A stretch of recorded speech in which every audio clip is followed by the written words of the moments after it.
Gua itu selain digunakan untuk tempat-tempat tertentu, juga dipergunakan untuk tempat tinggal. Fungsi dari gua selain untuk tempat tinggal, juga untuk tempat tirakat atau semedi juga. Yang pertama tidak hanya manusia saja loh Mas Di.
Halo Sobat Javanika dimanapun kalian berada. Assalamualaikum warahmatullahi wabarakatuh. Salam rahayu, rahayu, rahayu. Oke, balik lagi di gerbang antar dimensi kisah tanah Jawa. Dan hari ini kita masih berada di Kebumen ya Om. Iya. Tepatnya kalau kita lihat ke belakang ada gua. Gua ini di Gua Siwowo seperti itu. Nah, gua ini berdempetan dekat banget sama Samudra Hindia. Iya. Berarti kalau kita rentet dari sepanjang selatan Jawa, ini sebenarnya masih satu ini ya, masih satu rangkaian gitu ya Om. Iya, ini hampir sama dengan pesisir pantai selatan yang masih dalam struktural kars, Mas.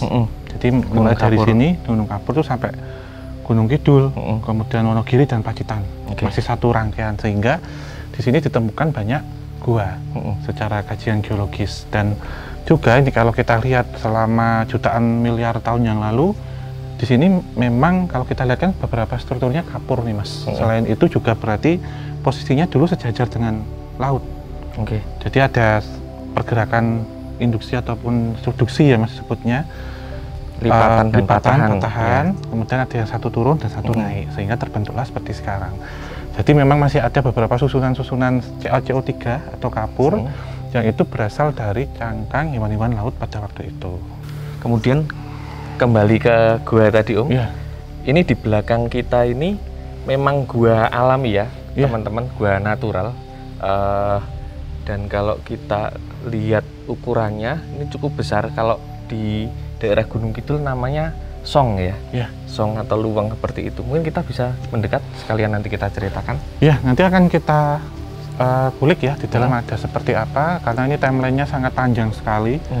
Dan bahkan menariknya ini kalau kita melihat gua itu ya, gua itu kan karena sudah usianya jutaan tahun. Apakah pernah ada kehidupan di situ? Ya nanti kita coba akan lihat. Ikutin Ikutin terus, simak terus kita penelusurannya.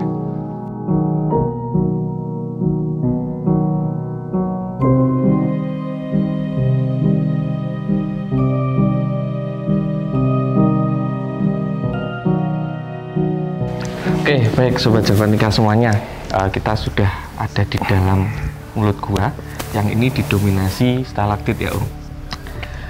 Kalau kita bicara gua ini ya, gua kapur seperti ini di sepanjang Pulau Jawa, seharusnya kan banyak sekali Om. Itu memang apa ya, memang dulunya itu digunakan nggak sih? Iya, ini kalau kita ada di sini namanya Gua Siwowo. Ya, wowo itu berasal dari vegetasi atau tanaman merambat yang secara kulturnya itu sama dengan rotan Mas. Gitu bentuknya. Jadi dulu di sini memang masih banyak.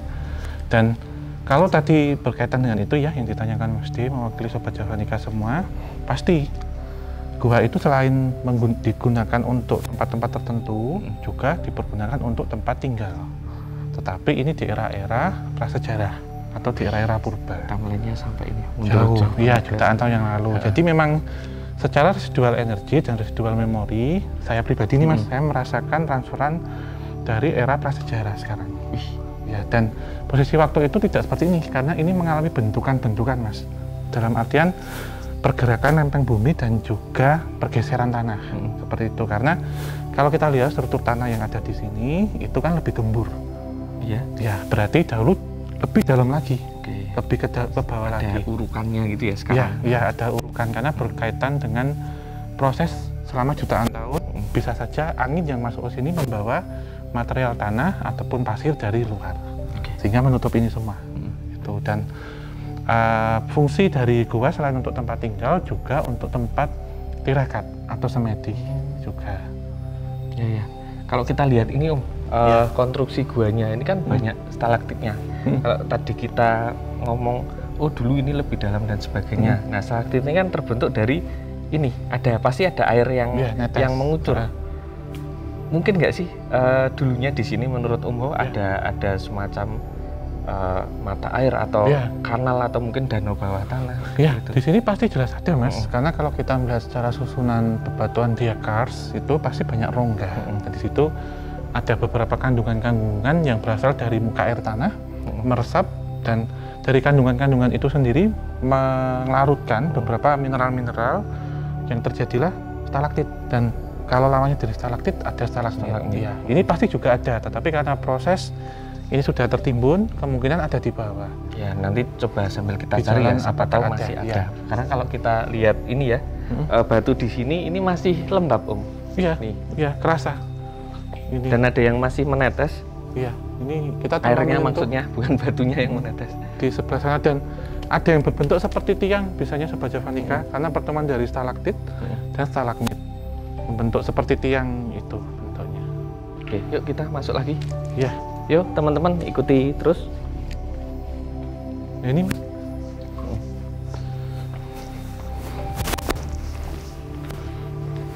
ya ini yang debit airnya paling ini ya. Ya, paling ini bisa langsung diminum loh, Mas. Masa sih, Om? Ini air mineral asli. Iya. Ya, karena mengandung banyak mineral ini. Kalau kita lihat kan dari kapur-kapur, berapa batuan-batuan yang terbentuk. Terus mitos sebenarnya kalau misal kita membasuh air dengan air seperti ini, katanya itu awet muda. Metafisik ini. Ya, katanya seperti itu. Tetapi faktanya sebenarnya air ini kan terkandung banyak mineral dan juga kadar oksigennya, oksigen terlaut DO-nya kan tinggi. Sehingga saat terkena pori-pori wajah, karena kadarnya tinggi, sehingga terjadi anti penuaan dini. Gitu. Karena kulit kita kan juga perlu nutrisi dan oksigen, Mas, mineral juga. Saya mau nyoba, Mas, tadinya. Dia mau nyoba. Boleh? Bentar. Ya, ini segarnya beda loh, Mas Di. Minumnya kayak air mineral kemasan. Bisa diminum, bener nih? Ya. Kadar ini kapurnya nggak apa-apa? Nggak apa-apa, kan mineral. Oke. Ya, ini kita coba. Jadi memang rasa segarnya beda. Gitu. Ini kan memang susunan mineralnya tinggi, dan kapur itu juga kita butuh karena butuh kalsium, anion ataupun ion untuk tubuh kita juga butuh, termasuk ada magnesium dan juga ada natrium di sini atau sodium juga perlu. Oke. Ya, Ke sana yuk, Om. ya, Ada yang menarik sepertinya. ya, kita lewat sini, Mas Di.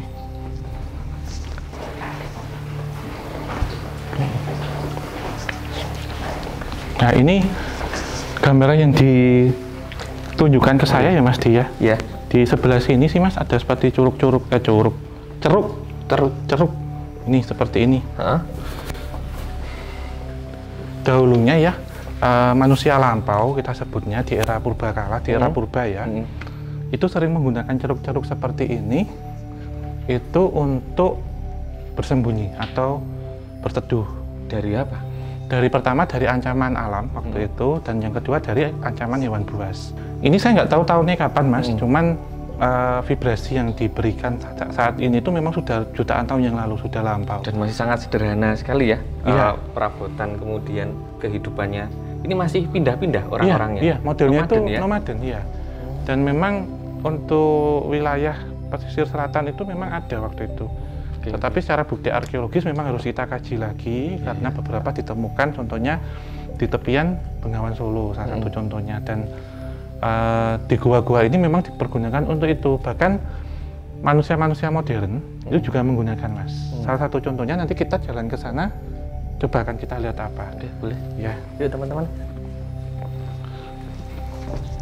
Nah ini Mas di. Hati-hati, ada lubang. Ya. Jangan sampai jatuh ke lubang yang sama. Ini lubangnya Buatan. Pantesan ini kan. Ya.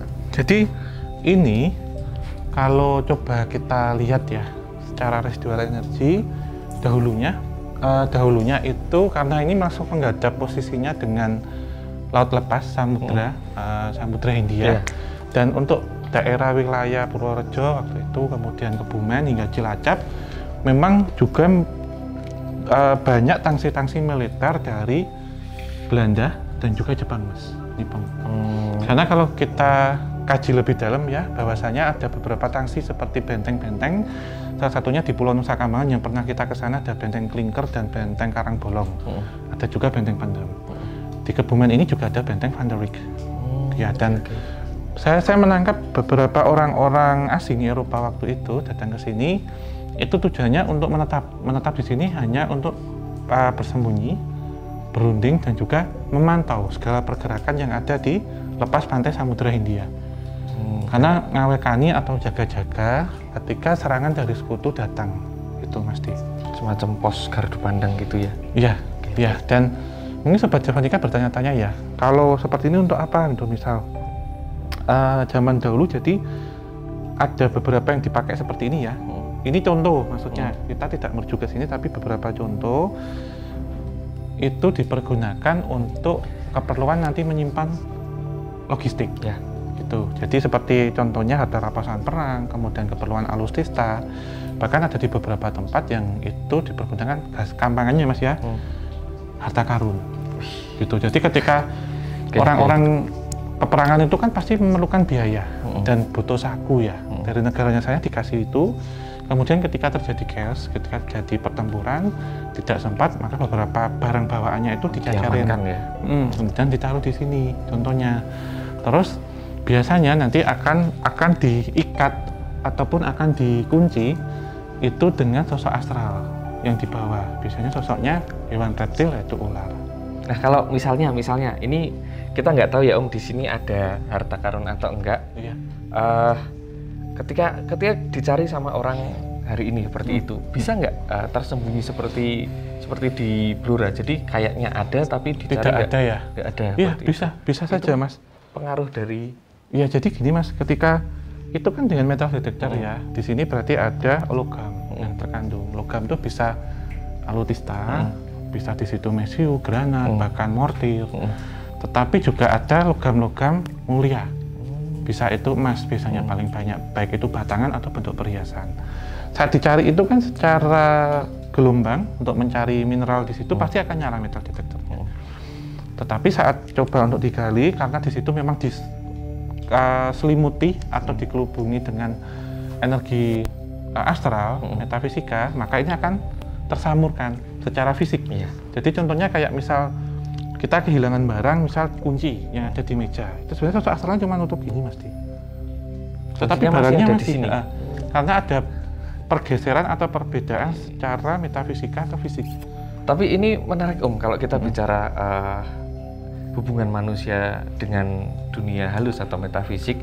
Kalau tadi Om mau cerita ditarik, ini bisa layarnya sampai zaman prasejarah. Iya. Zaman itu manusia sudah ini nggak sih? Sudah menggunakan ilmu-ilmu metafisik di kehidupan nggak sih? Ada upacara ritual atau untuk sesuatu yang kalau secara upacara dan ritual tidak semodern sekarang ya Mas ya. Karena kita ketahui bahwa sebagai contoh ya, misal kita lihat Pithecanthropus erectus misalnya contohnya, ataupun yang sebelum-sebelumnya beberapa penemuan itu kita bandingkan dengan tengkorak. Kenapa kita lihat tengkorak? Karena tengkorak itu menyimpan volume otak Mas. 1500, ada yang sampai 2000, 1750, ada yang di bawah 1000 volume otaknya, sehingga cara berpikirnya waktu itu berbeda jelas. Jadi di situ mungkin lebih ke hukum rimba dan bagaimana survival di alam terbuka waktu itu. Jadi bagaimana hanya berpikir mencari makan saja. Itu dan berkembang biak tentunya, sehingga memilih tempat-tempat seperti ini itu dianggap adalah tempat aman karena di sini jelas jauh dari hewan buas dan juga kondisi alam waktu itu. Ya, ada ancaman-ancaman juga ya. Ya, ada ini, dan ini tempat yang paling menarik ataupun yang paling enak digunakan tanpa membangun, sehingga sangat memungkinkan untuk nomaden berpindah-pindah, di mana di situ berburu, meramu, bertanam dan mencari ikan. Oke, baik Om. Ya. Kalau kita berada di gua, ini kan tadi ceritanya ada untuk manusia zaman prasejarah, kemudian untuk bertapa, kemudian mungkin untuk ritual. Ada yang sebagian orang menggunakan untuk dalam tanda kutip mencari apalah sesuatu, klinik-klinik di gua. Ini kenapa sih gua ini begitu identik dengan hal metafisik? Ya, sebenarnya karena seperti itu ya Mas ya. Gua itu kan tempat yang sunyi dan tenang. Dan pastinya banyak entitas gaib yang mengisi di situ. Salah satunya beberapa contohnya siluman-siluman mungkin yang masuk ke situ. Kemudian dipergunakan untuk tempat meeting makhluk astral. Dan pasti kalau di dalam gua, karena bentuknya yang dia memanjang ya, ada ruang-ruang, itu pasti menarik Mas. Gitu. Menarik dalam artian entitas itu untuk betah tinggal di situ. Tetapi salahnya ketika orang datang ke situ tujuannya negatif, memberikan sesaji, ada agreement ataupun ada komunikasi, semakin kuat. Keberadaan itu diperkuat seperti itu sendiri, sehingga makhluk astral ini pun bisa memasuki beberapa orang yang seolah-olah memberikan bisikan-bisikan untuk datang ke situ. Kayak tuman gitu ya? Ya, seperti itu. Okay. Karena satu ketenangan hati ataupun konsentrasi itu semua ada di pikiran kita Mas. Dimanapun, di gua pun kalau kita tujuan hatinya nggak tenang, pikirannya nggak tenang, juga percuma. Malah aneh-aneh nanti di gua pikirannya nggak tenang. Pindah situ Mas. Oke. Ya.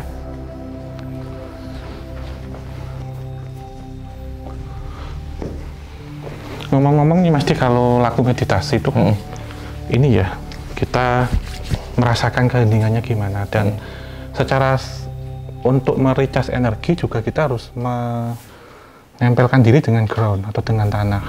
Bisa juga buat recharge. Recharge bisa. Ya. Dan ini tadi kan dari tadi kita jalan berdiri. Kita coba untuk duduk ya. Boleh. Sembari kita merasakan bagaimana kalau recharge dengan unsur tanah, unsur mineral, dan juga laku-laku bertapa atau meditasi waktu itu seperti apa gitu. Gimana Mas yang dirasakan? Enak. Iya.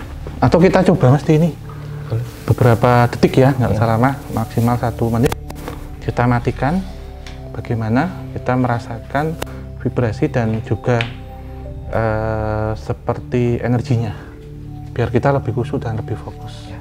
Mungkin teman-teman acting untuk lampu bisa dimatikan dalam hitungan saya yang ketiga. Oke, 3, 2, 1.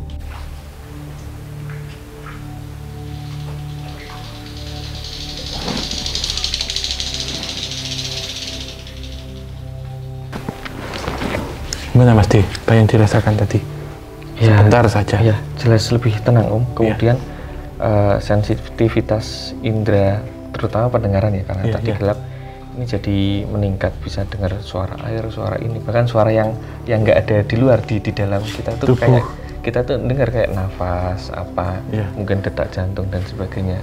Ya, jadi itu berkaitan dengan kesunyian ya Mas ya. Karena sejatinya kan mata lahir itu melihat ketika ada cahaya, tetapi mata hati kita bisa merasakan ketika kita ada di ketenangan dalam frekuensi tertentu, turun secara gelombang otak ya, dari beta ke alfa. Karena zaman dahulu mungkin juga menjadi pertanyaan ya, apakah orang waktu itu, orang lampau menggunakan ini juga untuk bertapa, apakah seperti itu? Sebenarnya tidak juga sih Mas. Jadi mereka lebih ketika kesini itu untuk kehidupan sehari-hari. Oh, ada aktivitas ini, aktivitas hariannya ya. Dan di sini itu sebenarnya suhunya lebih dingin. Terus kita juga digabung dengan beberapa mineral-mineral. Bentukan dari itu kan membuat tempat ini sejuk dan dingin Mas. Jadi ketika suhunya turun, alami ya, asli alami. Ya, jadi ketika turun ya, itu biasanya juga menggunakan beberapa ranting untuk bakar-bakar di sini, untuk menghangatkan diri dan juga untuk memasak hasil buruannya. Dengan sistem yang sederhana waktu itu. Hanya dibakar biasa gitu Mas. Mungkin ada ininya ya, ada semacam interior zaman dulunya ya, bagian khusus menggunakan ceruk-ceruk seperti ini. Terus mereka untuk air ngambil dari tetesan yang ada dari stalaktit. Komplit ya? Satu kayak one stop. Iya, jadi ketika di satu tempat ya ada sumber mata air, itu berarti bisa layak untuk tinggal atau untuk hidup, Mas. Seperti di rumah kita ada saluran air di rumah kan untuk air minum, air mandi, MCK ya. Di gua ketika itu ada fasilitas air, itu sudah layak untuk huni. Keran alami. Iya, seperti itu. Kemudian sebelum ini ya, sebelum nanti kita coba simpulkan, saya penasaran satu hal nih Om. Iya. Ini kan dekat banget sama laut selatan. Otomatis mata pencaharian orang waktu itu, entah di Damelan kapan kan, pasti ya bukan pasti, potensinya besar dari laut seperti perikanan. Perikanan. Ini memang sudah ada teknologi mencari ikan yang Om ini ya dapatkan ya? Iya. Atau ada mungkin transportasi air atau bagaimana itu? Iya, kalau waktu itu untuk transportasi air belum, Mas. Belum. Tetapi untuk mencari makan ya, karena orang ketika dalam kondisi lapar ya istilahnya gampangnya kan ada the power of kepepet gitu. Jadi memang waktu itu menggunakan beberapa sarana ataupun mereka mencari sendiri seperti ranting-ranting kemudian ditajemin gitu, Mas. Itu memang untuk mencari ikan-ikan. Jadi mepet dengan laut gitu. Dan saya lihat juga seperti menggunakan pembendungan itu yang fungsinya dengan ini, Mas, dengan apa, kayu-kayu yang ditancapkan melingkar. Oh, perkiraannya pakai ada itu ya? Iya, ada di situ. Ada terus trap jebakan. Iya, jadi ketika nanti ikan masuk situ nggak bisa keluar, jadi untuk pengambilannya lebih mudah. Udah ada nih ya, dari kalau kita logikakan berarti pengetahuan bertahan hidup itu memang berevolusi ya? Berevolusi dari iya. Zaman ini sederhana dari zaman dahulu ya, memang waktu gitu. itu kan selain mencari ikan juga berburu, Mas. Kalau berburu kan jelas di darat ya. Mereka ya seperti beberapa hewan-hewan mamalia ya, termasuk hewan-hewan unggas waktu itu. Terus kalau yang di laut seperti itu, Mas. Jadi tidak hanya mengambil ikan, tetapi yang saya lihat juga kerang-kerang yang dibawa. Kemudian hewan-hewan bertulang keras, bertulang luar seperti kepiting gitu juga dibawa. Jadi mereka sedapatnya, termasuk beberapa daun-daun yang bisa dimakan langsung gitu. Untuk beberapa pakaian-pakaian yang dipergunakan pun juga masih sederhana, contohnya menggunakan kulit kayu. Kulit kayu, ya. Bukan kulit hewan yang Om dapat? Yang saya lihat dari kulit kayu. Jadi kulit kayu yang dipotong itu, Mas, yang dipotong kemudian diambil saja yang bentuknya tipis banget seperti serat ya, yang hanya dipakai untuk pakaian-pakaian standarnya saja. Karena memang waktu itu kalau kita mengesampingkan kenapa lebih kuat ya imunitas dan macam-macam, sebenarnya menghindari dari beberapa hewan-hewan termasuk serangga-serangga juga dan sengatan matahari ketika keluar siang. Sama ini Om, satu lagi bicara laut selatan ya, kita tahulah kita sudah banyak berkunjung ke deretan laut selatan dari ya, bagian barat ke timur Pulau Jawa. Ada nggak sih hubungan apa ya spiritual laut selatan ini dengan yang ada di sini? Iya, itu jelas pasti ada, Mas. Jadi dari rentetan yang ada di pesisir selatan ya, mulai dari Jawa Barat sampai Jawa Timur, itu beberapa gua ini memang ditempati itu oleh beliau-beliau ya, yang menjadi prajurit, menjadi abdi dalam yang ada di dalam, dan juga beberapa utusan-utusan Gusti Kanjeng Ratu, Gusti Kanjeng Ratu Kenconosari atau Gusti Kanjeng Ratu Kidul. Dan gua-gua ini juga beberapa digunakan tadi seperti untuk tempat diskusi, meeting, tempat bertapa. Yang bertapa tidak hanya manusia saja loh, Mas Di, tetapi makhluk astral pun juga menggunakan tempat ini untuk semedi dan juga untuk netepi gitu. Tempat ya? Iya. Kalau kita lihat ke sana, kenapa tidak kita lanjutkan? Di sana memang ada satu gua yang bentuknya vertikal, jadi turun kurang lebih kedalaman 30 meter, dan itu memiliki satu koneksi dengan beberapa gua yang ada di lingkungan sini ya. Dan juga kalau kita lihat ya, turun bawah itu membentuk seperti sumur, juga diperkirakan di bawah ada aliran sungai bawah tanah atau disebut dengan luweng, yang mengingatkan ketika kita pernah penelusuran di Luweng Jumblang dan Luweng Gurbuk gitu. Gunung Kidul ya. Gunung Kidul ya. Terus ini ada cerita juga sih, Mas. Biasanya yang menghuni di sini entitas, selain kita tahu entitas gaib ya, ada beberapa hewan-hewan liar. Ini hewan gaib atau hewan nyata? Hewan nyata. Biasanya kalau dulu ketika masih ada macan Jawa, juga menetapnya seperti di gua seperti ini. Terus yang masih tetap ada itu kan kelelawar, kemudian burung lawet, dan beberapa itu ya. Dan ketika di sini ada kehidupan lain, misal ada kelelawar ataupun burung, berarti juga menarik predator. Ya, jadi pernah ada suatu cerita dulu warga kan mengembalakan dan ngangon itu kambing di daerah sekitar sini. Ketika ada hewan lain yang bersifat herbivora ya, maka predator seperti ular itu akan secara instingnya akan mengambil ke itu. Sehingga ada kejadian kambing dimakan ular di sini. Oke. Ketika kita di sini dari awal sampai akhir, yang bisa Om mau sampaikan kepada Sobat Javanica, kita kan cerita manusia masa lampau, kemudian ada hubungan dengan metafisik. Nah, esensi gua di era modern hari ini apa sih yang bisa kita lakukan? Iya, jelas kalau kita melihat ya fungsi dan peranan gua. Pertama, kalau kita melihat dari segi edukasi, dipergunakan untuk tempat penelitian, terutama untuk penelitian bidang geologi. Dan kalau untuk sejarah ataupun arkeologi sama ya, jadi kita melihat adakah di situ artefak, kemudian peninggalan-peninggalan yang pernah tertinggal di situ seperti apa. Secara sosial ekonomi, jelas gua tujuannya untuk tempat wisata. Selain untuk edukasi, jadi kita bisa melihat ya bagaimana kondisinya, kemudian untuk melepas stres dan macam-macam. Secara spiritual dipergunakan untuk meditasi, ya, ataupun untuk mencari ketenangan batin dan macam-macam. Untuk secara metafisik banyak di sini. Itu. Jadi memang peranan gua itu menyimpan banyak fungsi ya, Mas ya. Masih tergantung vital, tujuannya. Iya, tergantung tujuannya. Dan perlu kita ketahui juga banyak di daerah selatan tanah Jawa itu karena susunan dari kontur alamnya itu kan kars, Mas. Kapur. Sehingga dari daerah Kebumen itu sampai dengan bahkan Pacitan di Jawa Timur itu terbentang banyak gua-gua yang ada di situ. Jadi bisa ribuan.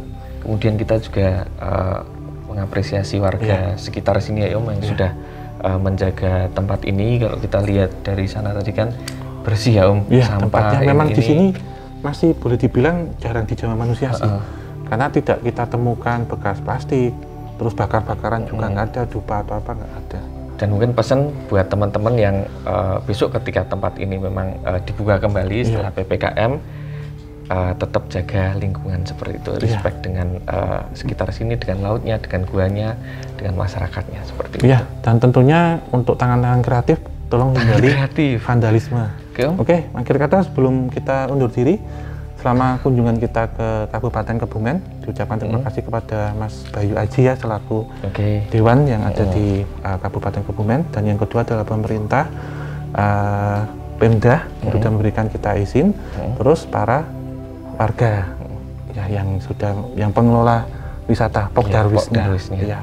Setelah pandemi, semoga kita semua bisa refreshing, mengunjungi situs cagar budaya dan beberapa tinggalan-tinggalan dan juga pesona kekayaan alam, bahkan kuliner-kuliner yang tersebar di tanah Jawa dan juga di seluruh Indonesia. Tetap jaga kesehatan ya, jaga imunitas. Dan kita juga mengajak teman-teman Javanica semuanya untuk support terus channel kesayangan kita semua, Kisah Tanah Jawa, dengan cara like, subscribe, kemudian berikan komen. Kemudian kita ucapkan terima kasih juga buat teman-teman yang sudah gabung jadi member. Sama kalau nggak mau ketinggalan kontennya gimana Om? Tetap nyalakan lonceng. Aja kelalen. Aja kelalen ya. Eling maning aja kelalen. Pamitan Om. Ya, akhir kata wabillahi taufik wal hidayah. Wassalamualaikum warahmatullahi wabarakatuh. Mugia tansah pinaringan rahayu sagung tumati. Salam rahayu.